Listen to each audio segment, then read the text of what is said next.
people should get out of the habit of using their cell phone, unless, if the babies don't need to be, we don't have to be, 24/7 when they're doing their own thing. You really want to encourage that. But what you do need to be doing is when they are kind of bidding for your attention, they're wanting to engage. There's really nothing you can do that is more important for the well-being of your child than to engage. We've got this very strong bias towards schooling in our society. We think the way people develop is we send them off to big single, age segregated buildings run by professionals. That's what we think. And we send our children there so they can develop well.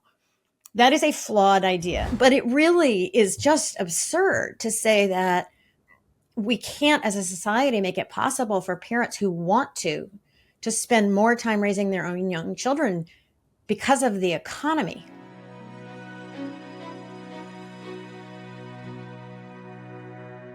Good morning, Catherine. Good morning, Tammy. What I read was that you're part of or even maybe you set it up, I don't know, Center for Child and Family Policy. Did you set that up? Yes. I Okay. founded the Center on Child and Family Policy. We launched just over a year ago. Congratulations. So Thank you. This is a think tank, a national think tank, focused on specifically on early childhood. And, I'm very interested in that. I have grandchildren now. So my kids are grown, and that all went, as well as it goes. They're good kids and they're responsible citizens, I'd say. Mm-hmm. But now they have little kids, and I'm really concerned about the education system, obviously. But their kids are between 1 and 6. Oh, and I just had a new one. So 0 and 6. Wow. Congratulations. Thank you. I have 4 grandkids. And so now I'm back thinking about the good welfare of our children. And so I know that I've watched a little bit of what you do. You're very concerned about the welfare of our children. And so that's why I invited you to speak with me today. Mm-hmm. And so, first of all, maybe you could tell our audience about this think tank and what your mission is. Sure. Yes. Prior to founding the Center on Child and Family Policy, I spent 6 years at the American Enterprise Institute. I started as their first research scholar in early childhood through a program, a new position that was funded by the Kellogg Foundation. The American Enterprise Institute is right-leaning. The Kellogg Foundation is quite left-leaning, so people find that kind of peculiar. The motivation behind the grant was the Kellogg Foundation was wanting to broaden the kind of engagement in the field of early childhood, which has conventionally been a much greater focus on the left. Mm-hmm. So the Kellogg Foundation gave this grant to the American Enterprise Institute. I was hired and ended up staying for 6 years and was successful in building AEI's early childhood program, focused primarily on communicating with conservatives and about early childhood, and also trying to bridge gaps between the left and the right around early childhood. And bridging any gaps these days is very difficult. But if there's any area of policy that we in theory could do that, and we certainly need to try, it's in this area. So I decided to found the Center on Early Childhood Policy to continue the work that I was doing at AEI, on a kind of but create a platform that's focused specifically on child and family policy. The reason that the name of the center is the Center on Child and Family Policy is because for young children, particularly infants and toddlers, as you know, there's no such thing as family well-being without child well-being, and certainly no such thing as child well-being without family well-being. They're the same thing. So for a 10-year-old, you can have policies that are focused on advancing the well-being of a 10-year-old that are in fact separate from the family and vice versa. But with very young children, that just doesn't make any sense. And so this distinction that we've kind of made in policy for early childhood policy on the one hand and family policy on the other hand, that's really not a useful distinction in early childhood. And yet, part of the reason I feel that we've maintained that distinction is because the left has tended to focus on early childhood, the right has tended to focus on family policy, Mm-hmm. and you just can't separate them. So it is telling that the name of the Center on Child or at the Center on Child and Family Policy, the URL Center on Child and Family Policy.org was available in 2021 when I started this. How can that be available, right? That seems as though someone would have got that a long time ago. So that just underscores how these Mm. fields have been developed, so divided. So that's really a primary focus is helping people understand that you don't have child well-being without family well-being, and then helping people understand what that means to ensure that young children can thrive. Right. And so early development's between 1 and 3 or 0 and 3, Well, or really, between from the prenatal period to age 3 has been well established as the most crucial period of human development. It really lays from conception. That period just lays the foundation for uh, for well-being throughout the lifespan in really every dimension. And there's been a kind of an explosion of research over the last 10, 20 years in general about the prenatal to 3 period. In particular, researchers are now understanding that the great impact that the prenatal period has on children's outcomes, not just health outcomes, but cognitive outcomes. And further, we've for quite a long time been focused on women's health, physical health during the prenatal period.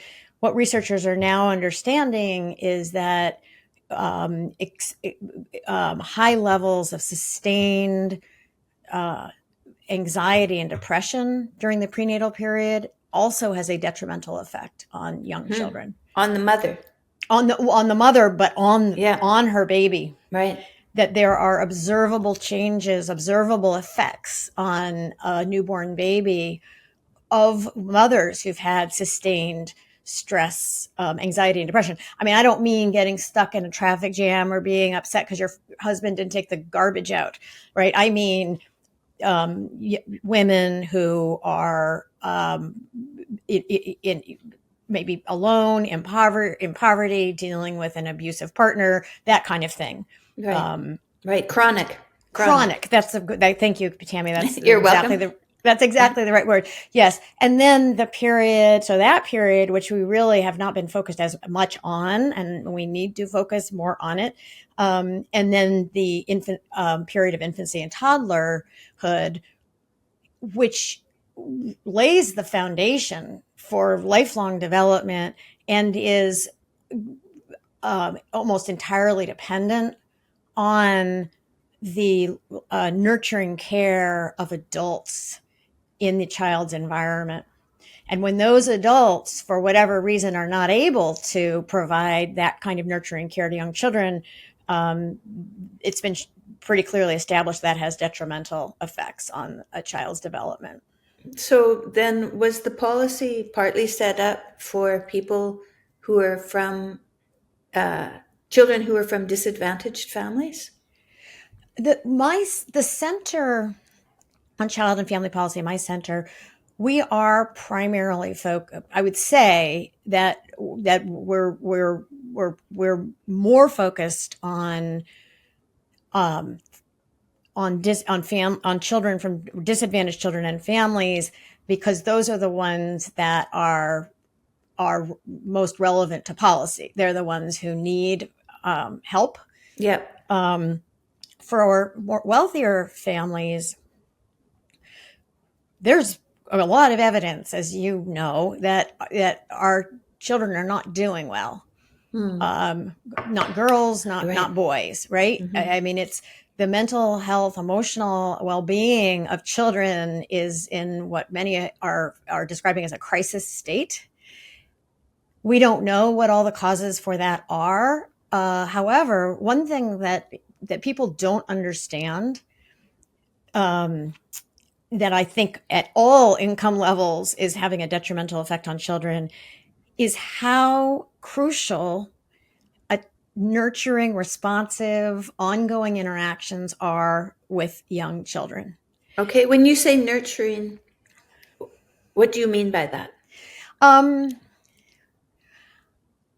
well, the basics are obviously that you are when a baby's hungry, you're feeding the baby. When the baby's crying or has some sort of, something's hurting the baby, you are resolving that. But Mm-hmm. what really drives language development, um, cognitive, social, and emotional development more broadly, are those kinds of back and forth interactions Mm-hmm. with children. So that that many people do automatically. You know them when you see them. With a tiny baby, when the baby says, and are kind of responding and talking back. What research has shown that when babies, for example, point to something, they'll kind of wave their arm, Mm-hmm. and that when adults look at the thing that the baby is focused on, now, when you think of it, you'll realize you've been doing this. You did this with your children. You certainly do it with your grandchildren, and you kind of look at the same thing, and you make a comment or you just acknowledge where the baby's attention is. Um, those kinds of back and forth reactions that are responsive to kind of where the baby's at, Mm-hmm. this does not need to be 24/7 at all. But it needs to be, it needs to be sort of, continual, you know what I Mm-hmm. mean? Like, so one, there's a really interesting, so I would point your listeners to, there's a really amazing body of research, on what's called the still face experiment, where I don't know if you've I don't seen know this. it. It was done years ago, I believe at Harvard initially, and many people have replicated it, where there's a baby and a mother. They've done them with fathers, with other, trusted, loved, caretakers, and the baby is interacting with the parent, and the baby is doing what babies do, just waving their. There's Reacting. nothing that babies like more. They just start wiggling all over when someone is interacting with them with their eyes, right? And we now know that much more is going on than we used to understand. And then the researcher cues the parent, and the parent turns away and then turns back. With no emotion. See, you didn't even like that. Like a stone face. Mm-hmm. And no matter what the baby does, the Oh, face just stays the same. yeah. And I will send you these videos. It is extraordinary. These babies go into meltdown quickly. Mm-hmm. quickly. And they have different reactions depending on their different personalities. Some of them just get really frantic and just start crying. They get mad. Some of them just get kind of depressed, right? Mm-hmm. There is a fascinating, I've seen one of these, I've heard there are more, replication of the still face experiment that a mother did in Australia, where her baby was in front of her and she was interacting. And then she was acting this out. She had a friend, her phone beeped.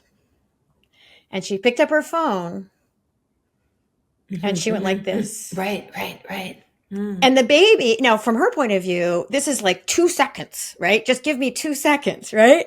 But we all know it can go on a lot longer than 2 seconds. And from the baby's point of view, it is absolutely identical. Oh, wow. And so this is something just absolutely driving me crazy when I am out and I see a baby in a stroller and a parent or even a nanny person like this with their phone, we need to understand what how that feels to Well, the baby. if my husband's on the phone and we're sitting together, I feel the same rejection, really. We do. We all Yeah. do. And our brains are not being actively, rapidly shaped by the experience, No, no. right? That's right.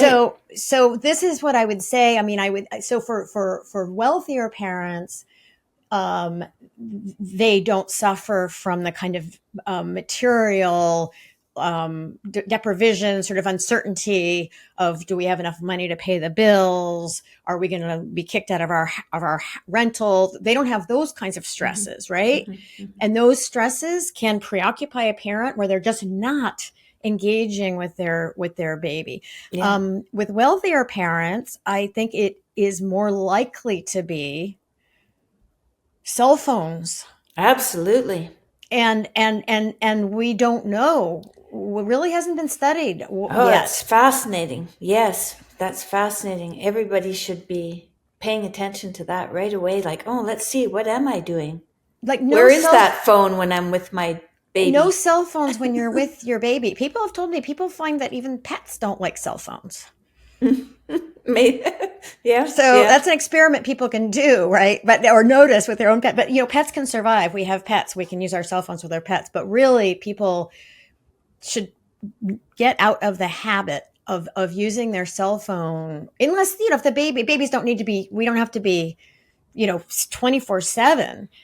So the babies also need to be doing independent things, lying there playing with things. They can spend hours just sort of not hours, but like quite a long period of time just sort of Yeah, grabbing yeah. their own foot and looking at it, right? Yes, And yes, you don't all want to day. Yeah. that's right. And you don't Hmm. want to interrupt their own stuff. You don't always want to be in their face. Hmm. You want to when they're doing their own thing, you really want to encourage that. But what you do need to be doing is when they are kind of bidding for your attention, they're wanting to engage.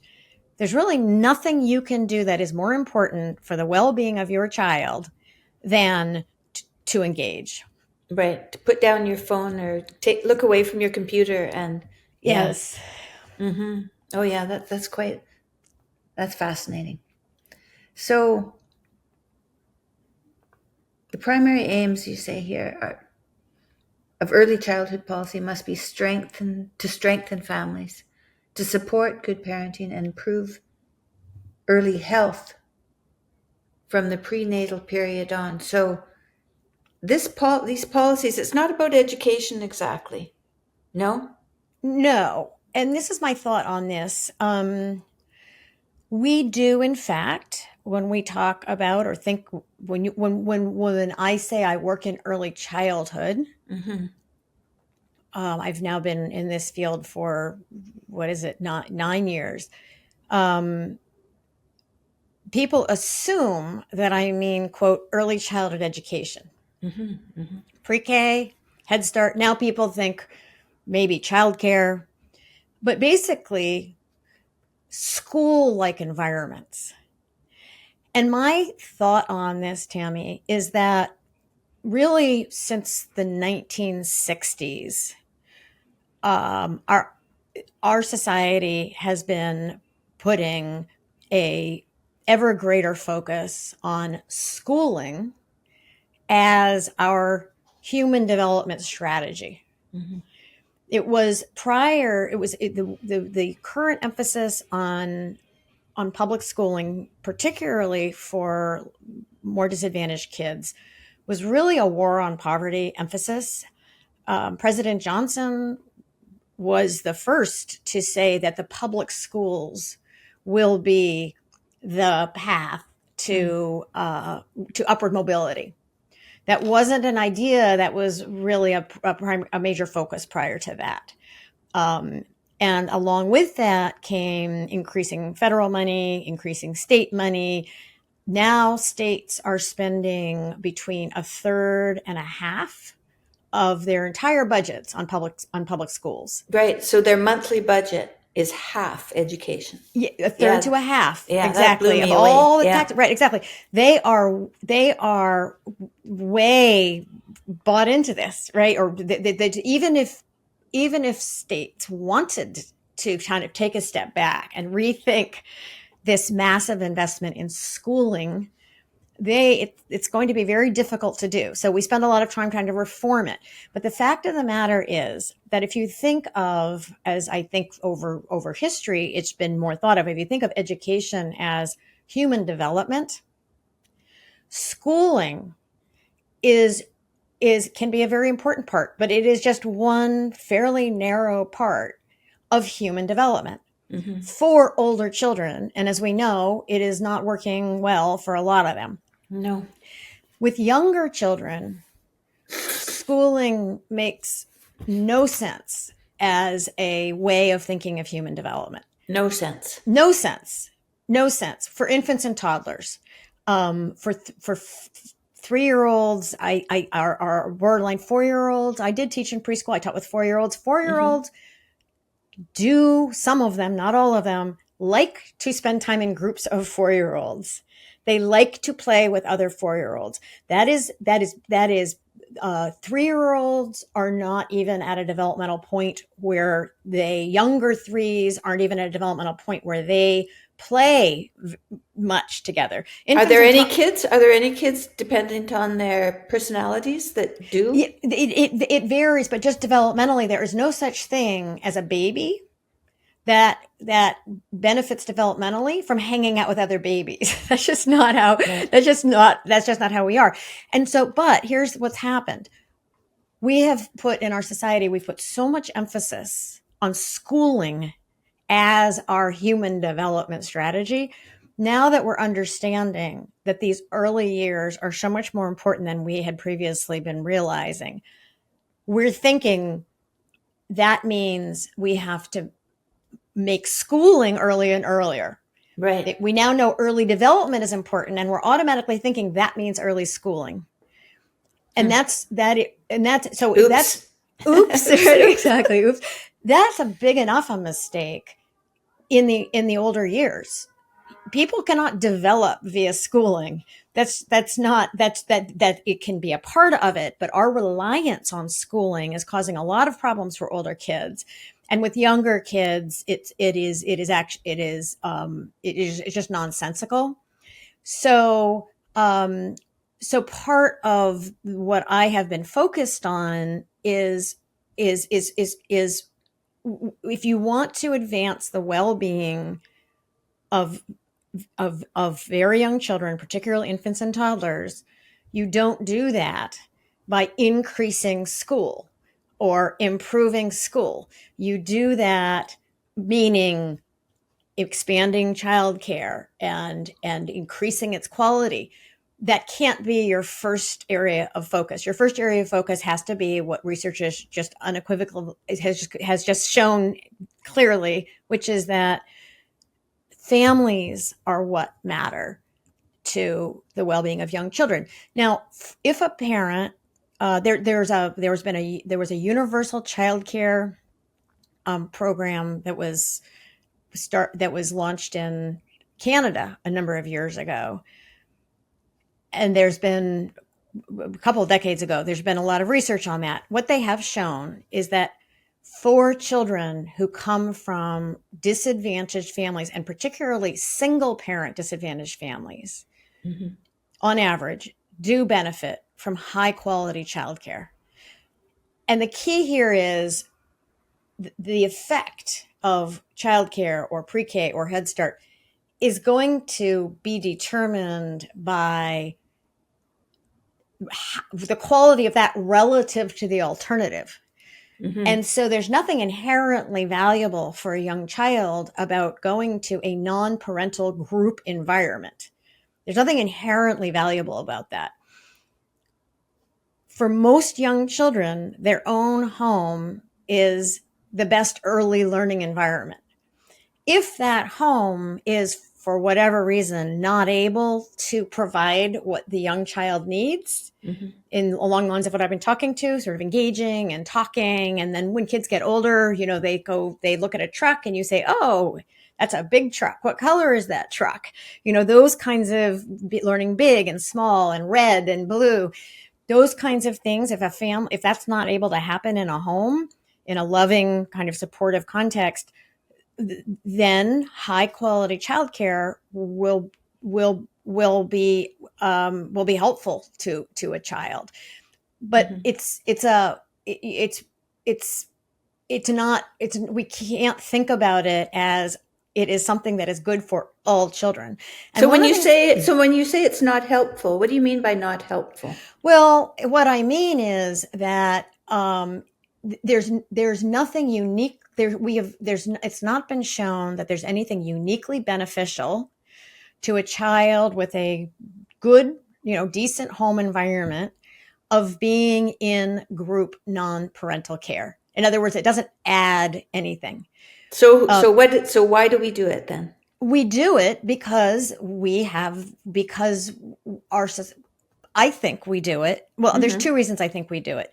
One reason is what I've been saying, which is that we've got this very strong bias towards schooling in our society. We think the way people develop is we send them off to big single, age segregated buildings run by professionals. That's what we think, right? And so we just replicate that. It's going to be a building. It's going to be age segregated. It's going to be run by professionals. And we send our children there so they can develop well. That is a flawed idea. How long have we been doing that for? Because it used to be between grade 1 and grade 6, maybe they were all together. Exactly. So, this current emphasis on public schooling, as I was saying, as kind of our primary human development strategy, our primary strategy for breaking breaking intergenerational poverty and advancing mobility, that dates to the 60s, the war on poverty. Okay, right. It's really been over the course of the 20th century that with the progressive kind of movement, that schooling, as sort of started to grow into these more bureaucratic, kind of planning. We're going to plan out how this works. So what happened before that? So before that, as you said, the school was seen as obviously very, very valuable to people, but a place where you went to learn very specific skills: reading, writing, arithmetic. And then if you were, a higher class person, you learned Greek or Latin and, those kinds of things. If you were, it was not seen as a place where you went to develop as a human. And there were other parts of children's lives that were emphasized. I remember when I was a kid, there were adults that had only a grade 6 education. That's right. That's right. And part of what has also happened over the course of the last a little over 100 years is, number one, this kind of bureaucratization of schooling. Number one. Number two, making it universal and making it mandatory. Right, mandatory. Mandatory. And one of the things that worries me is that around the beginning of the 20th century, there were a few states that it wasn't mandatory. That for the states where it was, which was the majority of them, you had to start the mandatory starting age was 8 years old. Okay. For a bunch of them, 7 for a bunch. And this is children were considered to be competent at that point. They went there themselves, right? They did not get in big school buses, guarded from here to there with a bunch of other kids. That wasn't what happened. They just went there. And over the course of the 20th century, the mandatory starting age went down and down. It went from 8 to 7 to 6 to 5. Hmm. And there are states now that are considering lowering the mandatory age to 4. Well, they in Canada it's 4. They call it junior kindergarten. And I find that upsetting because I don't think the reason I find that upsetting is I don't think it's what's best for children. And I don't No. think we're we're forgetting to revisit the idea to decide whether this is really what we need to be doing. It's very Right, right. expensive. There are other things we could be doing with that money that might Hmm. actually be better for children if what we are thinking about is, as we are ostensibly, at doing what we need to do to support the development of children. So prenatal care, better prenatal care. Canada would probably get better outcomes if they spent that same money as they are on 4-year-olds going to school on improving prenatal care and supporting really disadvantaged younger single mothers, for example. Hmm. Hmm. And so what do you think is the most advantageous if you're going to be helping prenatal and disadvantaged single mothers? What is it they need?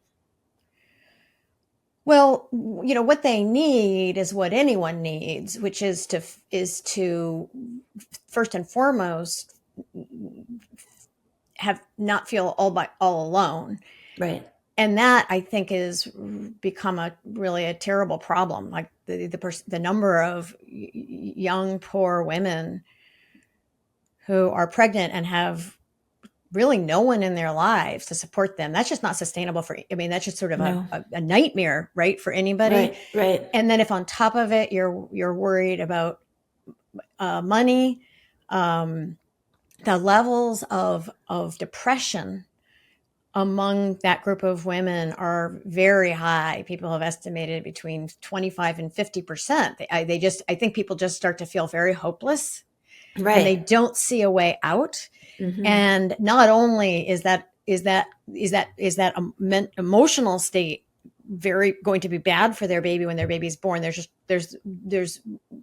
just, but beyond just basic health care, there's nothing that is more detrimental to a baby than having a depressed mother Right. for the still face. Because when people are depressed, Right. they just can't respond, right? Hmm. Um, Hmm. but now they've found that it actually that maternal depression actually has a negative effect on the fetus's development.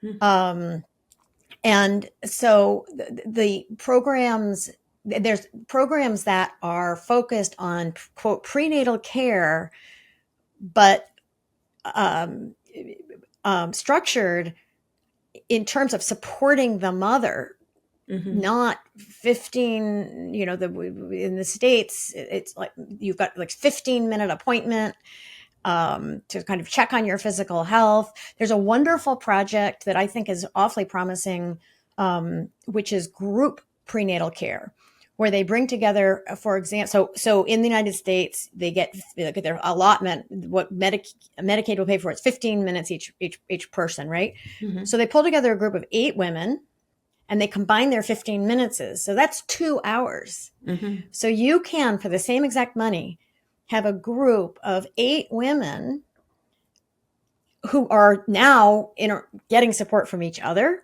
Hmm.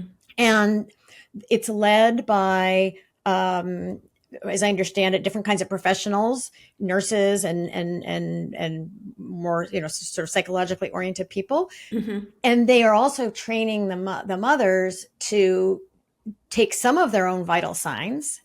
So the entire 15 minutes isn't taken up with somebody listening to your heart and taking your blood pressure, when those things can be done almost automatically now, but there's all kinds of Right. machines, right? Hmm. Um, so they've developed there's an organization that has been spreading this idea for prenatal groups and also um, postnatal groups.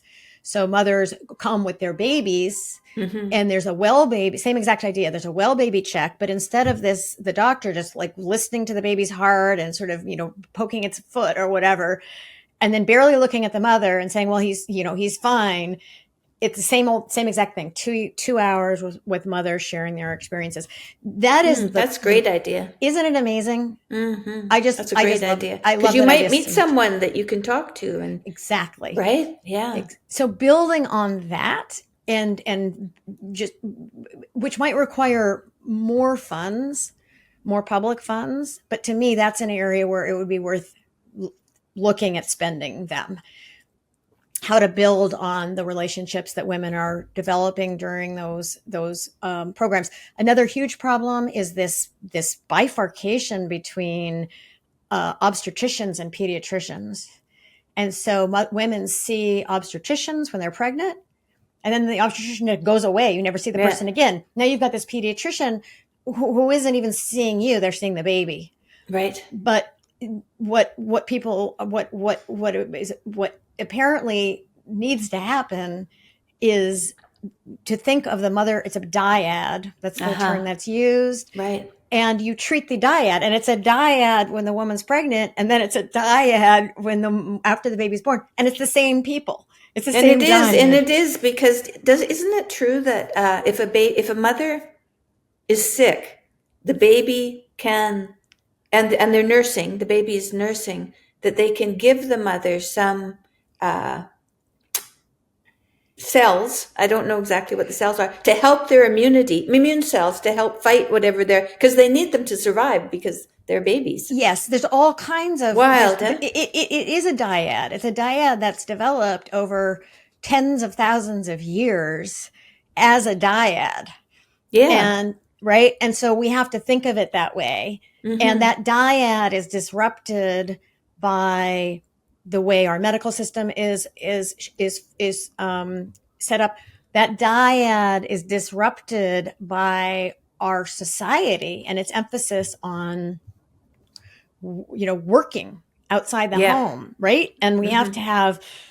we have to increase GDP. Women have to be in the workforce where they matter. Yeah. Um, Economically matter. Yeah. yes, that's right. And that is another, I think, very big piece of this picture that both in terms of messages to women, messages, frankly, to parents more broadly. People argue that it is optimal for the baby if for example in its first year or two or three or four the mother is home with the baby. I can imagine that's optimal if the mother wants to be home with the baby. Mm-hmm. A resentful mother is not No, helpful for no, babies. that's not So helpful. if the mother really doesn't want to stay home with the baby, but the father really does want to stay home with the baby, that baby's best bet is that father. And that is way better than being bundled up in your little snowsuit with your giant pink backpack, being dropped off at 8 in the morning, where you spend the entire day in a room with 8 or 10 or 12 other children your exact age and paid strangers. Mm-hmm. That is so if you have but when the message is that the primary value of that adult is earning income in paid employment, that's just backwards. And one of the arguments that has just occurred to me about this is we had a similar issue in terms of emphasizing the needs of business and the economy over the well-being of children, and that was in the big fight over child labor a little over 100 years ago. Mm-hmm. So it used to be that children, sometimes as young as 5, worked. They were poor. Chimney sweeps in Britain, right? Correct. Mm-hmm. And then certainly older children, they worked. As you just said, they even children who went to school, they might go to school through, say, 4th, 5th, 6th grade, then Mm-hmm. they work. Mm-hmm. And when adults started to say, we're not sure that it makes sense for children to work, the Mm-hmm. argument was they're needed for the economy. Businesses need them, right? And then Mm-hmm. what happened? What happened is not only did children stop working, we took children entirely out of the workforce from age 5. Now, oftentimes through age 21, 24, 25, Yeah, right, right? right. Years and years and years of Yeah. perfectly productive people out of the workforce. Why? Because we've decided that it's in our long-term human capital development interests. And the fuss about parents taking 1 or 2 or 3 years off, not off, but out of that paid workforce, Mm-hmm. just pales in comparison. And the benefits are obviously huge for many children, not for all children. Not all parents want to stay home, and if they don't want to, that's, as I said, that's not going to be helpful for a baby. Mm-hmm. So that argument, this Tammy, this counter argument just occurred to me a few weeks ago. But it really is just absurd to say that we can't, as a society, make it possible for parents who want to spend more time raising their own young children because of the economy. The Mm-hmm. economy has survived this enormous shock of children no longer working in it, not even young adults working in it. Now, it may Right. be better actually at this point for the young adults to do more of the working and less of the just staying forever in school, which is kind of a separate Yes. issue, but that's Mm-hmm. how far it's gone.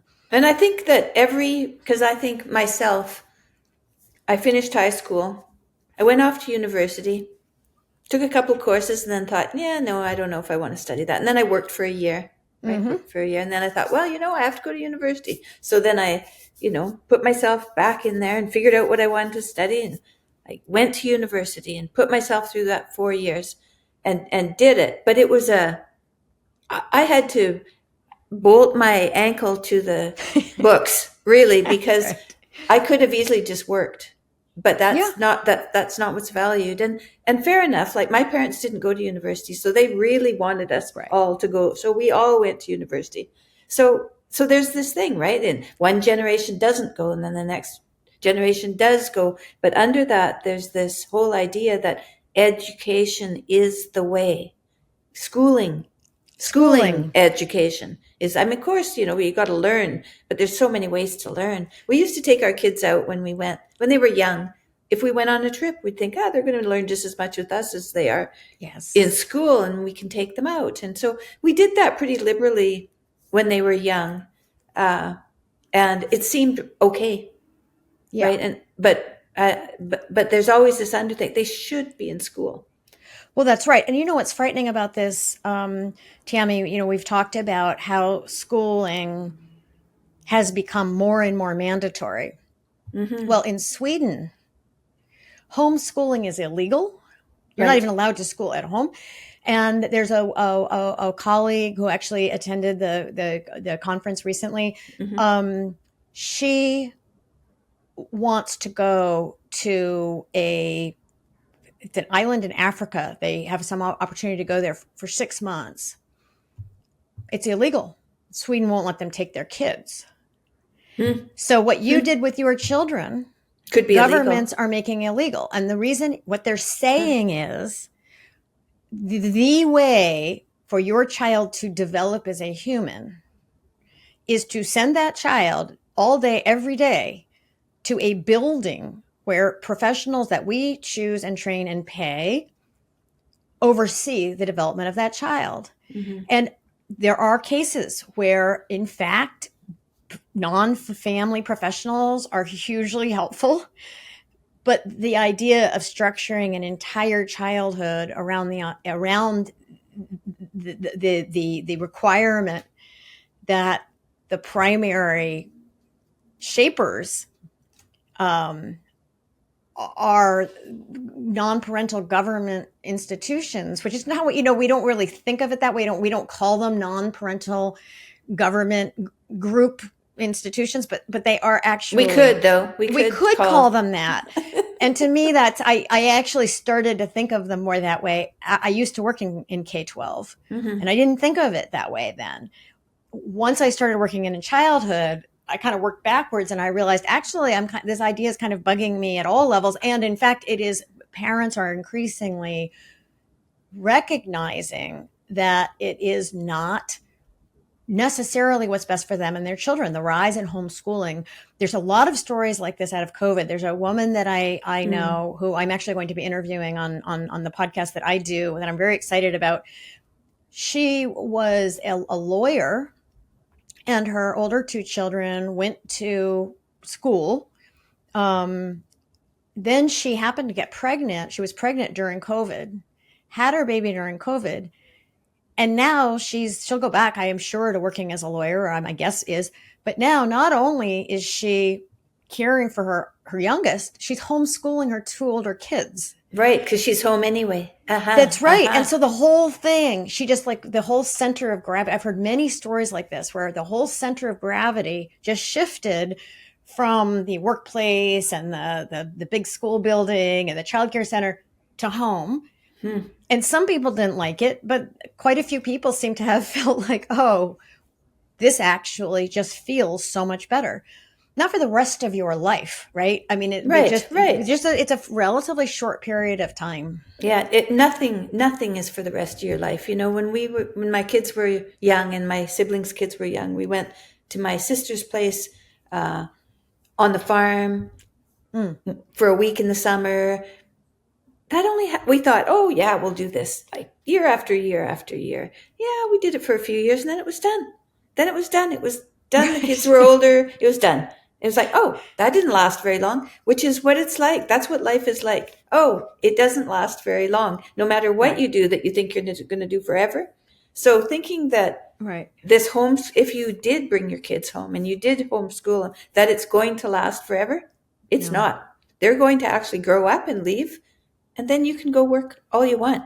Right. That's exactly right. Or it might even be you homeschool them for 3 or 4 years, and then there's something about a particular Right. child, and you realize that child, there's, as you know, huge variation, Yeah. inborn variation between children in Hmm. the kinds of environments they're going to be most likely to thrive in. Yeah. Right. But you know, I think that we've been told, mothers, that we're not educators, that we don't have what it takes to um, inspire our children to learn. And That's right. right, and here we are, their first educators. When they're born, we are the people That's that right. they look to learn from. That's exactly right. That's exactly right. And I think the presence or absence of parents acting in that role has a really big effect on children. And so Absolutely. the there are I think a substantial number of parents, as I was saying, kind of at all income levels, who for one reason or another are, in many cases, I think because of parenting they themselves had, are not able to do what's needed in that role. And a crucial way of thinking about this has to be, how do we help parents um, fulfill that role better? There's another really effective program that I was just speaking with someone about. There's actually a range of these, which is video coaching for parents. And what this program does is it videos parents and it kind of catches them doing it right. Hmm. And then it shows, so because some parents, it's just the interactions are just everything, they're just flowing as there's nothing really to be commenting on. But in some cases, a parent might ignore their child a lot and then occasionally interact in the way we've been talking. So what they do is they video the parent and they pull out those moments and they show the parent. That's smart. Isn't that amazing? And Hmm. they show the parent can see what the parents do. The parents can see how the baby's responding. And what they found is it increases parents doing that because they can see what they, Absolutely. right? Right, And right. and then that it spirals up, because the more they do it, the more the baby, is a partner in this. The baby wants to do it and will kind Hmm. of pull that out. And so they've found not only that it has a positive effect on the parents, but they've actually found positive outcomes for children. Right. You know, even in our relationships at home with each other and with our children, when we see something that we Right. like, if we reward that by noticing and Right. telling the person that we noticed and we liked it, they'll do it more. That's So right. decide what you want your relationships to be like, and you can have that, but you have to decide it's important and that you're going to pay attention. That's exactly right. And Yeah. highlighting the positive, highlighting, you see how you did that. That was just wonderful. See how your baby loved that. It makes sense that that's more effective than a long thing showing how you did it right that one time, but that the rest of this time it was just a Yeah. disaster. Do you see Yeah. that, right? Yeah. But this strength based approach is apparently um, much more effective. And it's also a fairly low cost way of supporting parents.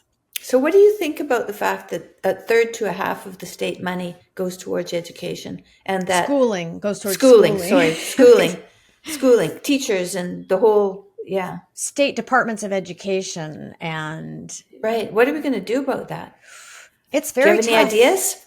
Tammy, it is very tough because I actually just had an opportunity last week to speak with a group of state leaders, lieutenant governors, a couple of governors, other high level people, and they're locked into this. Mm, If you think about it, because these are elected positions, you're not emperor, you can't have, a 50-year plan.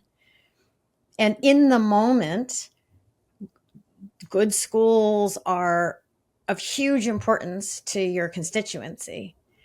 And so, how to kind of back yourself out of this massive commitment is it's hard to see how that's going to happen.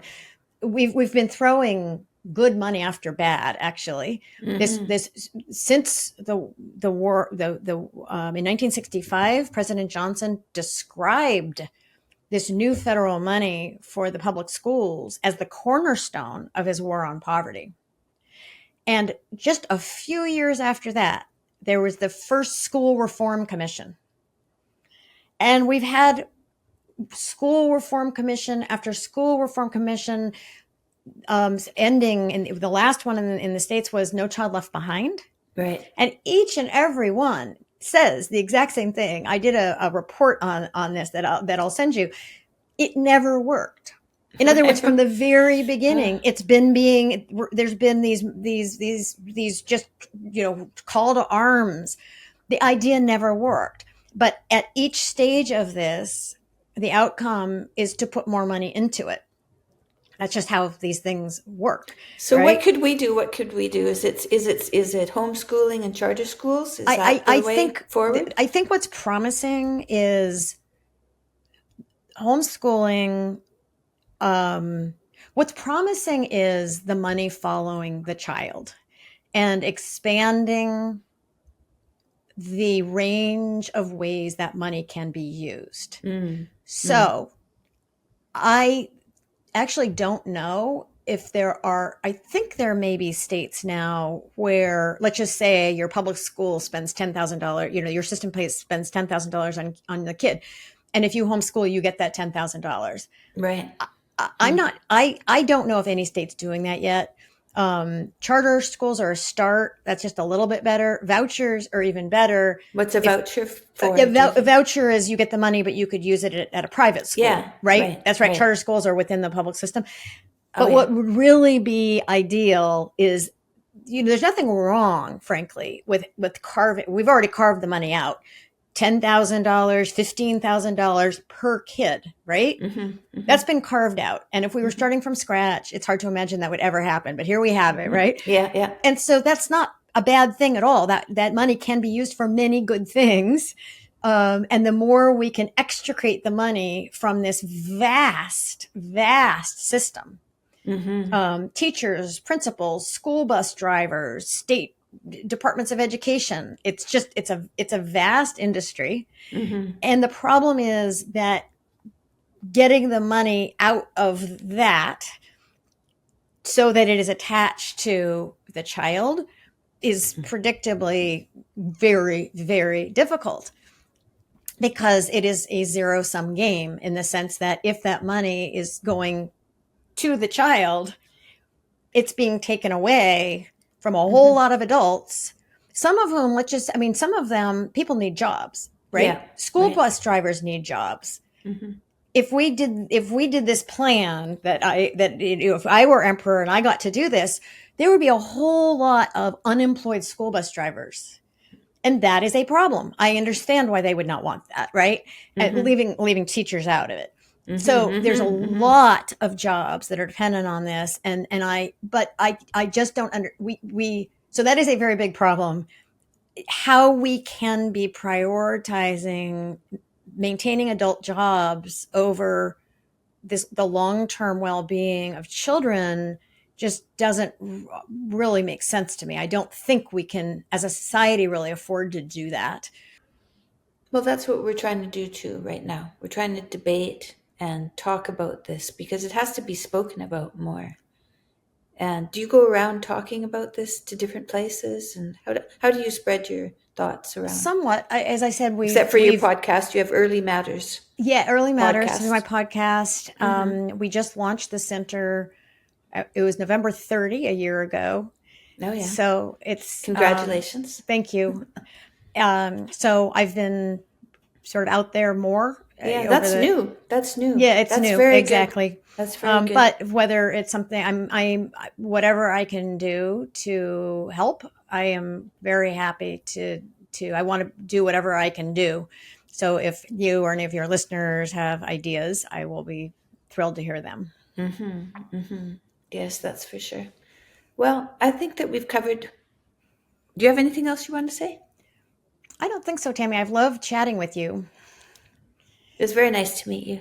Yeah, very, very nice to meet you. And what you're doing, I think, is really important. Like, really important. Thank you. Thank you very much.